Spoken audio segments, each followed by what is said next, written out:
Welcome to top headlines. Vijayawada Neerukonda సమీపంలో జరుగుతున్న కొండవీటి వాగు పనులను మంత్రి నారాయణ పరిశీలించారు. ఇటీవల కురిసిన వర్షాల కారణంగా పశ్చిమ బైపాస్ వద్ద వాగు ప్రవాహానికి ఆటంకం ఏర్పడింది. బ్రిడ్జి కింద మట్టి అడ్డుగా చేరడంతో నీరు నిలిచిపోయింది. అధికారులు రోడ్డుకు గండి పెట్టి నీరు వెళ్లేలా తాత్కాలిక చర్యలు చేపట్టారు. మంత్రి పరిస్థితిని పరిశీలించి శాశ్వత పరిష్కార చర్యలు వేగవంతం చేయాలని ఆదేశించారు.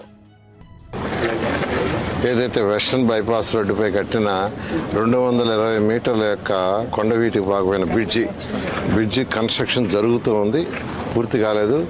జరగటం వల్ల ఆ యొక్క బ్రిడ్జి కింద కంప్లీట్గా 9 వెంట్స్ ఉంటాయి. ఆ 9 వెంట్స్లో మట్టి ఫుల్గా బ్లాక్ అవ్వటం వల్ల, అంటే వర్క్ జరుగుతుంది, ఇంకా వర్క్ పూర్తి కావాల, అందువల్ల వాటర్ యాక్చువల్గా రివర్స్ తనటం జరిగింది. దానివల్ల కొంత ఇబ్బంది జరిగిన వాటర్ వాస్తవమే. దాన్ని యాక్చువల్గా సిఆర్డీ వాళ్ళు దాన్ని గమనించడం, దాని మీద యాక్చువల్గా ఇమీడియట్గా అయితే ఏదైతే వెంట లోపల మట్టి ఉందో ఆ మట్టి ఈ టైంలో తీలేరు, ఎందుకంటే వాటర్ వచ్చేటప్పుడు ఫ్లో వచ్చేటప్పుడు తీలేరు. అందుకని రోడ్డుని కొంత కట్ చేసి యాక్చువల్గా దాన్ని బైపాస్ చేశారు. ఒక 60 మీటర్లు, ఎన్ని మీటర్లు, 60 అడుగులు అడుగు యాక్చువల్గా కట్ చేసి దాన్ని బైపాస్ చేశారు. బైపాస్ చేసి ఇప్పుడు 3 అడుగులు హైట్ తగ్గిపోయింది. యాక్చువల్గా ఇవాళ మార్నింగ్ కట్ చేశారు, నిన్న ముద్ర పెట్టి. అది కట్ చేయగానే వాటర్ యొక్క హైట్ 3 అడుగులు తగ్గింది. బహుశా రేపు మార్నింగ్కి, రేపు మధ్యాహ్నానికి మొత్తం తగ్గిపోతుంది. దీని మీద ఏదో రకరకాల దుష్ప్రచారాలు, వాగులు అంటారు, అవి అంటారు, ఇవి అంటారు. వచ్చి చూడండి, వచ్చి ఆ బ్రిడ్జ్ చూడండి ఏమైందో, బ్రిడ్జ్ కింద మట్టి ఏముంది, ఎంత బ్లాక్ అయింది, మీరు వచ్చి చూడండి. చూసి మాట్లాడితే బాగుంటుంది, కానీ చూడకుండా ఏదేదో మాట్లాడటం కరెక్ట్ కాదు. అది తీయంగానే వాటర్ మెజారిటీ వాటర్ తగ్గిపోయింది, 3 అడుగులు తగ్గిపోయింది. నేను అనుకోవటం రేపు సాయంకాలానికి ఆల్మోస్ట్ మేజర్ తగ్గిపోతుంది. ఒకటి ఎన్ని దుష్ప్రచారాలు చేసినా, ఎంతమందిని భయపెట్టినా అమరావతి అయిపోతుంది. అది తథ్యం. మార్చి 31 లోపల 4000 హౌస్లో ఒక 250 తప్పితే మిగతా అన్నీ పూర్తి చేసి అధికారులకు ఇచ్చేస్తాం. విత్ ఇన్ఫ్రాస్ట్రక్చర్ అంటే 4000 కుటుంబాలు దాదాపు అక్కడ ఉండబోతున్నాయి. వాళ్ళకి సీడ్ యాక్సెస్ రోడ్డుని మంగళగిరి రోడ్డు కూడా కలిపేస్తున్నాం. ఇప్పుడు వచ్చి కరకట్ట మీద పోతున్నారు. మార్చి 31 తర్వాత కరకట్ట మీద కూడా పోబడలేదు. యాక్చువల్గా సీడ్ యాక్సెస్ రోడ్డు ఏదైతే ఉందో అది మంగళగిరి రోడ్డుకి వచ్చేస్తుంది. ఈ విధంగా అమరావతి రాజధాని చాలా పకడ్బందీగా చేస్తున్నాం. ఏదైతే రోడ్స్ ఉన్నాయో, మెయిన్ రోడ్స్, ట్రంక్ రోడ్స్, దానికి పక్కన అండర్ గ్రౌండ్ డ్రైనేజ్ కావచ్చు, డ్రింకింగ్ కావచ్చు, వాటర్ కావచ్చు, ఎలక్ట్రిసిటీ లైన్స్, ఇవన్నీ అండర్ గ్రౌండే, మొత్తం ఓపెన్ ఎక్కడా ఉండదు. అలాంటి ఒక ఇంటర్నేషనల్ స్టాండర్డ్లో ఈరోజు అమరావతి క్యాపిటల్ సిటీ జరుగుతుంది. అయితే వర్షాల వల్ల కొద్దిగా వర్కర్స్ కొద్దిగా చేయటం ఇబ్బంది కాబట్టి కొంత వర్క్ డిస్టర్బ్ అయిన మాట వాస్తవమే. బహుశా ఈ నెలాఖరాకి మెజారిటీ వర్షాలు ఏరియాలో తగ్గిపోతాయి. తగ్గిపోగానే ఎంతో వేగవంతంగా జరుగుతుంది. నేను ఒక్కటే, మీరు ఎవరైనా ఈ రాజధానిని జరగకుండా చూడాలంటే జరగదు. రాజధాని జరిగిపోతుంది. మీరు ఎన్ని ప్రయత్నాలు చేసినా రాజధాని ఆగదు. మీరు ప్రయత్నాలు చేయటం మీకు శ్రమ వృధా, వేస్ట్. ఎందుకంటే మీరు ఏమేమో మాట్లాడతారు, రేపు అయిపోద్ది రాజధాని, తర్వాత ప్రజలే మిమ్మల్ని చీకొడతారు. 2014-19లో చేసిన 9000 కోట్లని నాశనం చేశారు. 9000 కోట్లు ఖర్చు పెట్టాం అప్పుడు రాజధాని కోసం. 3 ముక్కలు ఆటాడి దాన్ని పక్కన పడేశారు.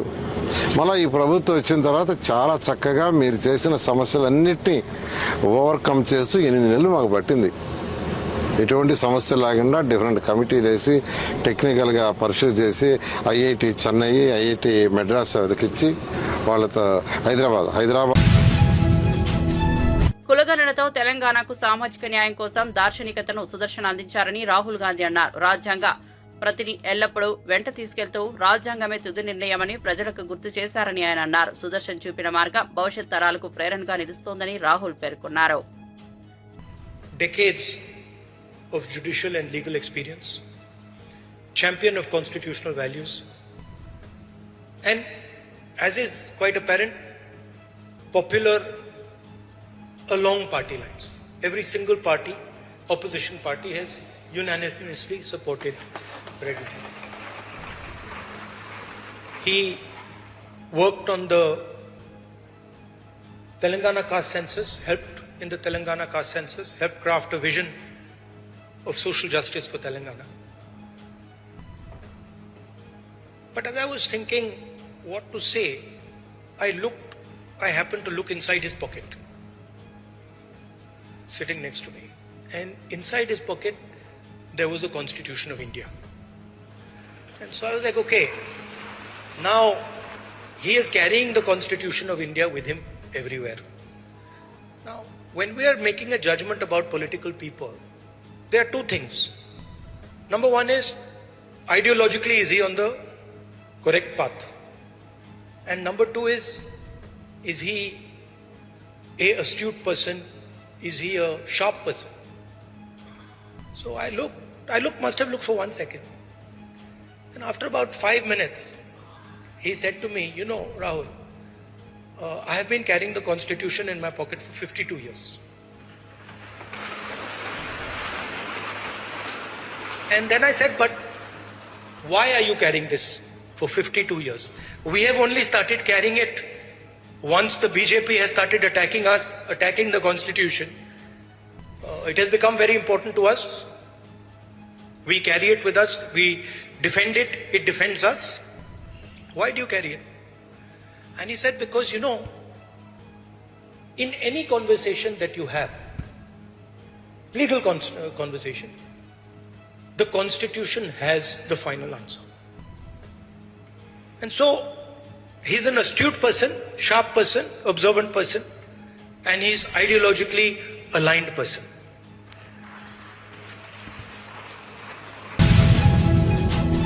శ్రీశైలం శిఖరం చెక్పోస్ట్ వద్ద ఎమ్మెల్యే బుడ్డ రాజశేఖర్ రెడ్డి ఆయన అనుచరుల అటవీ శాఖ ఉద్యోగులకు కిడ్నాప్ చేసి దాడి చేశారు.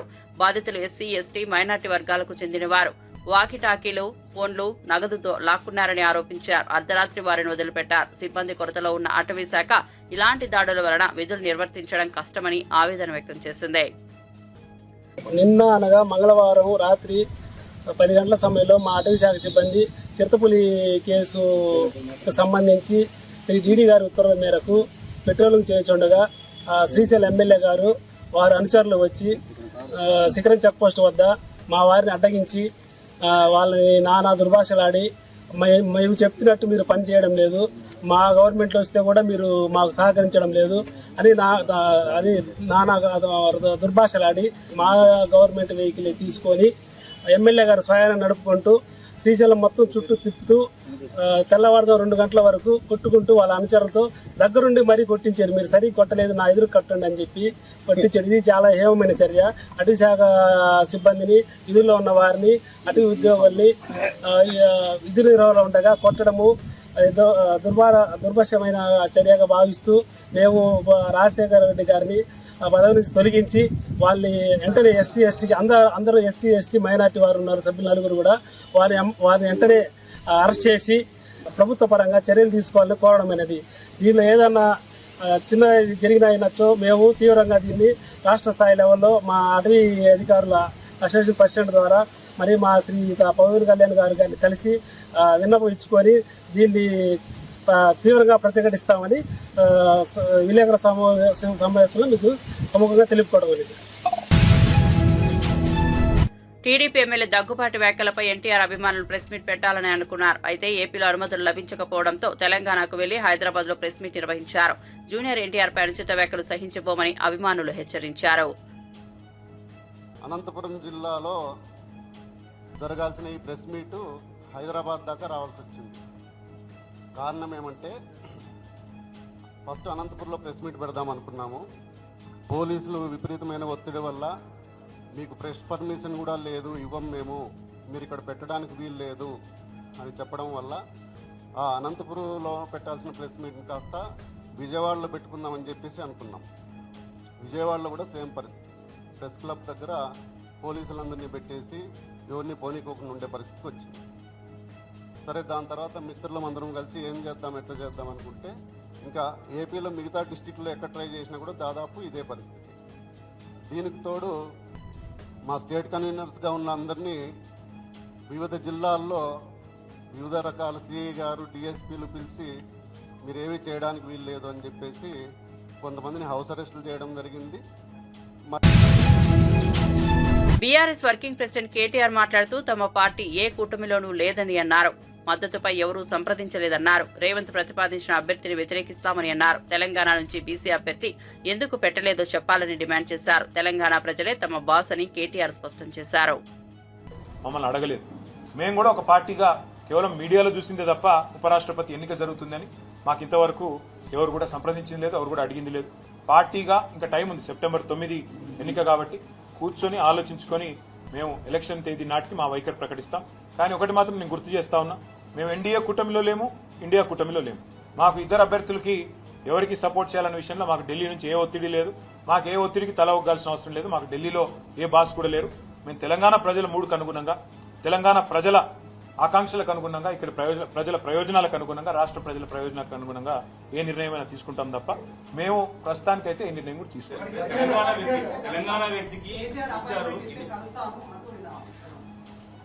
ఎవరు మళ్ళీ చెప్తా ఉన్నా, ఆయన రేవంత్ రెడ్డి గారు పెట్టిన అభ్యర్థి అయితే ఖచ్చితంగా మేము వ్యతిరేకిస్తాం. ఎందుకంటే కాంగ్రెస్ అనే ఒక చిల్లర పార్టీ, కాంగ్రెస్ అనే ఒక థర్డ్ క్లాస్ పార్టీ ఇవాళ రాష్ట్రంలో ప్రజలని ఎంత అరిగోసబుచ్చుకుంటున్నదో రాష్ట్ర ప్రజలందరికీ తెలుసు. మరి అట్లాంటి థర్డ్ క్లాస్ ముఖ్యమంత్రి, థర్డ్ క్లాస్ పార్టీ పెట్టిన అభ్యర్థిని మేము సమర్థిస్తారని మీరు ఎట్లా అనుకుంటారు? నాకు అర్థం కాదు. ఇంకోటి, ఇవాళ జరుగుతున్నది ఏంటంటే ఒక డ్రామా. ఉపరాష్ట్రపతి ఎన్నికల విషయంలో డ్రామా. నిన్న మొన్నటిదాకా ఏమన్నారు ఇదే రేవంత్ రెడ్డి గారు, బీసీల విషయంలో మా పార్టీ చాలా చిత్తశుద్ధిగా ఉన్నది, బలహీన వర్గాల విషయంలో మేము ఢిల్లీ దాకా కొట్లాడతాం, అవసరమైతే అంతరిక్షం దాకా పోయి కొట్లాడతాం అన్నాడు. మరి ఒక బీసీ అభ్యర్థిని ఎందుకు పెట్టలే? అంత ప్రేమ ఉంటే తెలంగాణ నుంచి ఒక బీసీ అభ్యర్థి దొరకలేదు, ఒక కంచైలయ్య గారిని పెట్టేది ఉండే. తెలంగాణ నుంచి ఒక బీసీ అభ్యర్థిని పెట్టి ఇగో ఇది మా చిత్తశుద్ధి అని చెప్పుకునేది ఉండే. అంటే బీసీల మీద ప్రేమ మాత్రం నోట్లోనే ఉంటుంది. మళ్ళీ ఎన్నికలు నిలబెట్టే టైంకి వచ్చే వరకు మాత్రం బీసీలు కనబడరు మీకు. అట్లాంటి మీ మాటలు మేము నమ్మాలి, మీ మాటలు నమ్మి మళ్ళీ మీ వెనక నిలబడాలి. నేను అడుగుతా ఉన్నామ్మా, మీరేమైనా మెహర్బాన్ చేస్తుండ్రా మాకు? మేము సర్వస్వతంత్రమైన పార్టీ, మేము డెఫినెట్గా ఎన్డీఏలో లేము, ఇండియాలో లేము. మేము మా మోడీ మా బాస్ కాదు, రాహుల్ గాంధీ మా బాస్ కాదు, తెలంగాణ ప్రజలు మా బాసులు. వాళ్ళ ఆలోచనకు అనుగుణంగా, వాళ్ళ అభిప్రాయానికి అనుగుణంగా మా నిర్ణయం ఉంటుంది. ఇక్కడ ఒకటి మాత్రం వాస్తవం, రెండు పార్టీలు దొందేనండి. కాంగ్రెస్ బీజేపీ రెండు కూడా దొందే. తెలంగాణను ఇద్దరు కూడా ముంచినోళ్లే. 11 ఏళ్లు బీజేపీ ఏం చేయలే, 2 సంవత్సరాలకు 20 నెలలుగా కాంగ్రెస్ ఏమీ చేయలే, ఇచ్చిన ఒక్క మాట నిలబెట్టుకోలే. రెండు పార్టీలు కలిసి స్టేట్మెంట్ ఇవ్వమనండి. సెప్టెంబర్ 9 లోపల రాష్ట్రానికి సరిపడా, ఇవాళ మాటిస్తున్నాను, రాష్ట్రానికి సరిపడా యూరియా, ఓకే, 2 లక్షల మెట్రిక్ టన్నుల యూరియా ఇంకా అవసరం మనకి. ఎవరు ఇస్తా అని స్టేట్మెంట్ ఇస్తే వాళ్ళకి మేము మద్దతు ఇస్తాం. చలో రాష్ట్ర రైతుల తరఫున మాకు 4 ఓట్లు ఉన్నాయి పోయి, ఎవరు ఇస్తా అని చెప్తే 2 లక్షల టన్నుల ఎరువు ఎవరు ఇస్తాము అని స్పష్టంగా ప్రకటిస్తే, మోడీ గారన్నా ప్రకటించాలా, రాహుల్ గాంధీ గారన్నా ప్రకటించాలి, మేము ఇస్తాం. హైదరాబాద్ లో పిడమర్తి రవి గోబ్యాక్ మార్వాడి ఉద్యమం ప్రకటించారు. మార్వాడీలు దళితులపై దాడులు చేస్తూ అవమానకర వ్యాఖ్యలు చేస్తున్నారని ఆరోపించారు. తెలంగాణ బచావో మూవ్మెంట్ సంఘాన్ని ఏర్పాటు చేస్తున్నట్లు తెలిపారు. స్థానికులను రక్షించుకునేందుకు ఉద్యమం ప్రారంభమైందని రవి అన్నారు.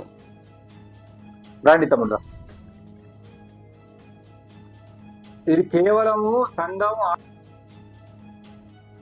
ఒక సంఘం ఉండాలన్నది మా ఉద్దేశం. ఇప్పటివరకు మాట్లాడింది కూడా గత ఉన్నటువంటి సంఘాల తరఫున మాట్లాడినాం. అట్లా కాకుండా ఈ ఉద్యమానికే ఒక సంస్థ ఉండాలన్న ఉద్దేశంతో ఈరోజు ఈ సంఘాన్ని ఈరోజు ప్రకటించడం కోసం వచ్చినాం. మన సంఘం పేరు తెలంగాణ బచావో మూవ్మెంట్. మామూలుగా అందరిని అడిగితే బచావో ఆర్మీ, బచావో టైగర్స్ వచ్చింది కదా, టైగర్స్ ఆర్మీ అంటే అది వేరే రూపు తీసుకుంటుందని శాంతియుత పద్ధతిలో ఈ ఉద్యమాన్ని మనం నడపాలి. ఇప్పుడు ఆయన ఒక అతను ఇప్పుడు మా చెస్తినాలు 2000 తాగి పట్టరు అన్నారు. మళ్ళీ పైకి ఏం మాట్లాడుతున్నట్టే మేము సీఎంను కలుస్తాము, మమ్మల్ని రక్షించాలని కొట్టిందే వాళ్ళు. అంటే రేపు మనం ఏదైనా చేస్తే ఎంత పెద్ద ఎత్తున మన మీద మాట్లాడుతారో చూడండి. ఇవాళ ఒక ఇంపార్టెంట్ వ్యక్తి ఇక్కడికి వచ్చిండు, అన్న పేరు కరటే శ్రీహరి. వీళ్ళ టీం అంతా కూడా గద్వాల్లో పెద్ద ఎత్తున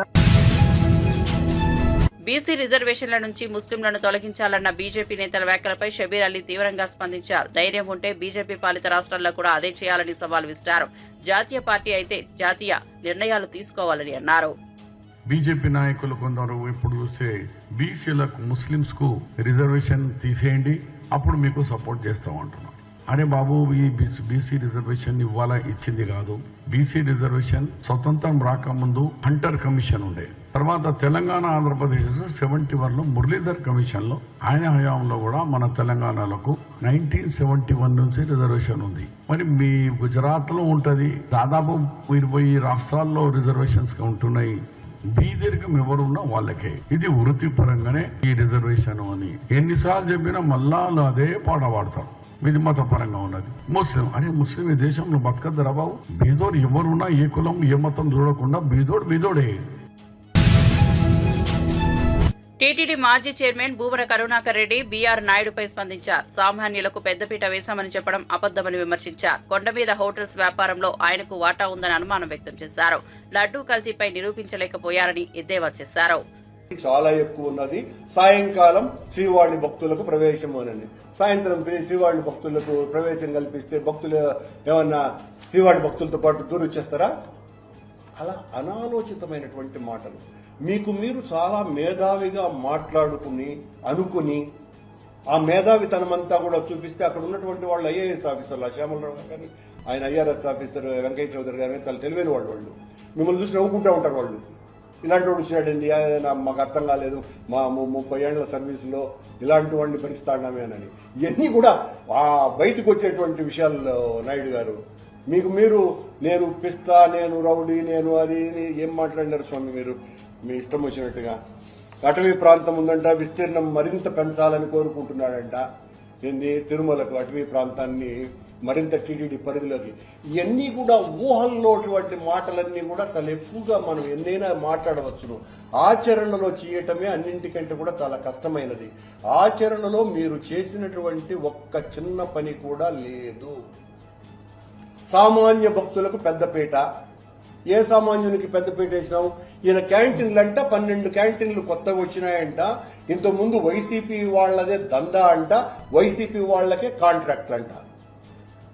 ఈయన ఇప్పుడు ఆ పెద్ద హోటల్ వాళ్ళనందరినీ కూడా టెండర్లు వేయించి బహుశా బీఆర్ నాయుడు గారు అందులో భాగస్వామి అయ్యి ఆ భాగస్వామిగా వ్యాపారం కొండ మీద చేస్తున్నారేమో అన్నటువంటి అనుమానం కొండ మీద ఉన్నటువంటి వాళ్లకు కూడా కలిగింది. వైసీపీ వాళ్లకు సంబంధించినటువంటి వాటివైతే మీరు చట్టబద్ధంగా ఏ రకమైనటువంటి చర్యలైనా తీసుకోండి నాయుడు గారు, మాకే రకమైనటువంటి అభ్యంతరమూ లేదు. అలాగే ఏందో ముస్లింలకు ఇచ్చినారు, ఎందుకు ముస్లింలకు ఇచ్చినారో అర్థం కాల. ఆయనకి ఇష్టం వచ్చింది ఏదో చెప్పేశాడు, ముస్లింలకు ఇచ్చినారు అని. లడ్డూ ప్రసాదంలో కల్తీ అని చెప్పినారు, మీ నాయకుడు కూడా చెప్పినాడు. ఏం పీకినారు ఇప్పటి వరకు? ఏం చేయలేకపోయినారు మీరు? సిట్టు ఏదైనా నిర్ణయం తీసుకుంటే ఖచ్చితంగా దానికి మేము నిబద్ధులమై ఉండామని ఆ రోజు చెప్పినాం, ఈ రోజు కూడా చెప్తున్నాం. మీరు బలం ఉందని, అధికారం ఉందని, మీకు అహంకారం ఉందని మీ ఇష్టం వచ్చినట్టుగా వ్యక్తిగత దూషణలు దిగితే ఖచ్చితంగా అహంకారం మేము తగ్గించే పని చేస్తాం. భగవంతుని ఆలయ ప్రతిష్ట గురించి మీరు ఇప్పుడు మాట్లాడుతున్నారా? 5 సంవత్సరాల పాటు జగన్మోహన్ రెడ్డి గారి హయాంలో అత్యద్భుతమైనటువంటి కార్యక్రమాలు చేస్తే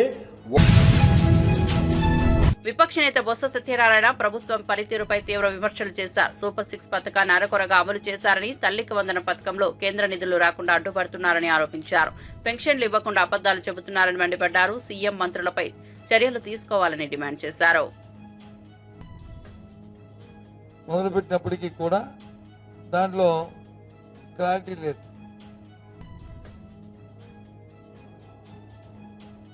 ఈవెన్ తల్లికి వందనం ఇచ్చినప్పటికీ కూడా ఈ రోజు కూడా ఇంకా చాలా మందికి కేంద్రం నుంచి రావాలి డబ్బు. ఆ డబ్బు వచ్చిందో తెస్తామన్నారే తప్ప ఈ రోజు కూడా ఎవరికి అమ్మలేదు. చాలా మంది, సుమారు రాష్ట్రంలో 7-8 లక్షల మందికి ఇంకా కేంద్రం నుంచి రావాల్సిన బకాయిలు ఉన్నాయి. ఒక సంవత్సరం కాలం పాటు గాలి కుదిశారు. ఇంకో సంవత్సరం పోయిన తర్వాత మొదలుపెట్టారు ఆ స్కీమ్ని. సరే, దాన్ని కూడా ఇదే పని. ఇక అన్నదాత సుఖీభావ చూసుకున్నా సరే అంతే. గతంలో ఇచ్చిన రైతు భరోసాకి ఇప్పుడు ఇస్తున్న అన్నదాత సుఖీభావ నెంబర్లో ఎంతో సుమారు మన జిల్లాలో చూసుకుంటే 50,000 మంది వరకు కూడా రైతు భరోసాకి ఇప్పుడు ఇస్తున్న అన్నదాత సుఖీభావకి ఉన్న వ్యత్యాసం ఉంది. కొన్ని అర్హులు కాదు అంటే వాళ్ళందరూ అర్హులు. మరి ఎందుకు ఇవ్వలేదంటే ఏదో ఒక సాంకేతిక కారణం.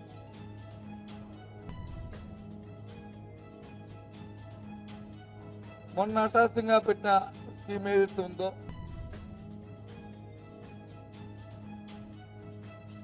విడో ఫంక్షన్ని ఇచ్చిన స్కీమ్ ఏది ఉందో, ఎవరైతే భర్తకి పెన్షన్ వచ్చి చనిపోయిన భార్య ఉందో వారికి ఇచ్చారు తప్ప ప్రభుత్వం ఏర్పడే 14 నెలలు అయినప్పటికీ కూడా ఎవరైతే ఈ రాష్ట్రంలో విడేస్తున్నారో భర్త చనిపోయిన పాపం ప్రభుత్వం కోసం అర్హులు అరుస్తున్న మహిళలు ఎవరు, పేద మహిళలు ఎవరైతే ఉన్నారో వారికి ఎవరికి పెన్షన్. నేను చెప్తున్న ప్రతిదీ కూడా వాస్తవం, ఎక్కడా కూడా అందులో పేదవాడికి ఉన్న పథకాలు తీసుకుంటే ఎన్ఆర్జీ ఏదైతుందో పనికి 6 పథకం ఇప్పటికి వచ్చి వేజెస్ సుమారు 8 వారాలు అయిపోతుంది. వేజెస్ కూడా ఇవ్వలే. సీఎం రేవంత్ రెడ్డి నాయకత్వంలో జీహెచ్ఎంసీ పరిధిలో భారీ మార్పులు జరుగుతున్నాయని మంత్రి పొంగులేటి శ్రీనివాసరెడ్డి అన్నారు. నగర అభివృద్ధి, మౌలిక సదుపాయాల మెరుగుదల కోసం ప్రభుత్వం కృషి చేస్తోందని తెలిపారు. తెలంగాణ రాష్ట్రంలో మార్పు కావాలని, అది ఇందిరమ్మ రాజ్యంతోనే సాధ్యమని రాష్ట్ర ప్రజలందరి దీవెనలతో తెలంగాణ రాష్ట్రంలో ఇందిరమ్మ ప్రభుత్వం వచ్చిన తర్వాత గౌరవ ముఖ్యమంత్రి రేవంత్ రెడ్డి గారి నాయకత్వంలోని మన ప్రభుత్వం అనేక అభివృద్ధి కార్యక్రమాలు, ముఖ్యంగా జీహెచ్ఎంసీ పరిధిలో కని విని ఎరగని రీతిలో అనేక మార్పులు తీసుకొస్తూ తెలంగాణ పేద ప్రజలకు ఏవైతే ఎన్నికలకు ముందు ఇచ్చిన మాటల్లో భాగంగా సంక్షేమ కార్యక్రమాలను కూడా రాష్ట్ర ఆర్థిక పరిస్థితి సహకరించకపోయినా ఇచ్చిన ప్రతి మాటని తూచా తప్పకుండా పేదవాడికి అందించాలనే తపనతో ఈ ప్రభుత్వం, మన ప్రభుత్వం అందిస్తూ అభివృద్ధిలో కూడా ఎక్కడా కుంటి పడకుండా ఉండే విధంగా ఈనాడు జీహెచ్ఎంసీ పరిధిలో గాని కోర్ అర్బన్ గా మనం ఈనాడు పిలుచుకుంటున్న ఓఆర్ఆర్కి ఇన్నర్ సైడ్ ఉన్న ప్రతి ప్రాంతాన్ని, ప్రతి అంగుళాన్ని అన్ని రకాలుగా అన్ని దిశలలో ఈ ప్రభుత్వం అభివృద్ధి చేసే దాంట్లో వడివడిగా ఆర్థిక పరిస్థితి రాష్ట్రంలో సహకరించకపోయినా జీహెచ్ఎంసీ పరిధిలో ఈ కోర్ అర్బన్ ప్రాంతాన్ని అభివృద్ధి చేసే భాగంగా ఈనాడు ఈ ప్రభుత్వం ఎలా పనిచేస్తుందో మీరు చూస్తున్నారు. ఆ ఫలితాలన్నీ ఒక్కొక్కటి ఈ రాబోయే కొన్ని రోజుల్లో జీహెచ్ఎంసీ పరిధిలో ప్రాంతంలో నివసించే ప్రజలతో పాటు తెలంగాణ రాష్ట్రంలో నివసించే ప్రతి పేదవాడికి, ప్రతి రైతన్నకి, ప్రతి ఆడబిడ్డకి ఈ ప్రభుత్వం ఈనాడు చిత్తశుద్ధితో అందించే దిశలో ఈ ప్రభుత్వం ఈనాడు నడుస్తుంది. ఈ అభివృద్ధిలో భాగంగానే ఏదైతే ఇంటిగ్రేటెడ్ సబ్ రిజిస్ట్రార్ ఆఫీసులను ఏర్పాటు చేయాలని ఒక మంచి ఆలోచనతో గౌరవ ముఖ్యమంత్రి గారిది ఈ ఆలోచన కూడా అనేక పర్యాయాలు ముఖ్యమంత్రి గారు నాకు సూచనలు, కేబినెట్ లో సూచనలు ఇచ్చి చూడండి ఈ జీహెచ్ఎంసీ పరిధిలోని అంటే ఓఆర్ఆర్ ఇన్నర్ సైడ్ లో 39 సబ్ రిజిస్ట్రార్ ఆఫీసులు ఉన్నాయి. ఈ 39 సబ్ రిజిస్ట్రార్ల ఆఫీసులో రాష్ట్రంలో వచ్చే రెవెన్యూ మొత్తం ఈ సబ్ రిజిస్ట్రార్ల ద్వారా వచ్చే దాంట్లో 62-63% రెవెన్యూ వచ్చే ప్రాంతం ఈ ప్రాంతం.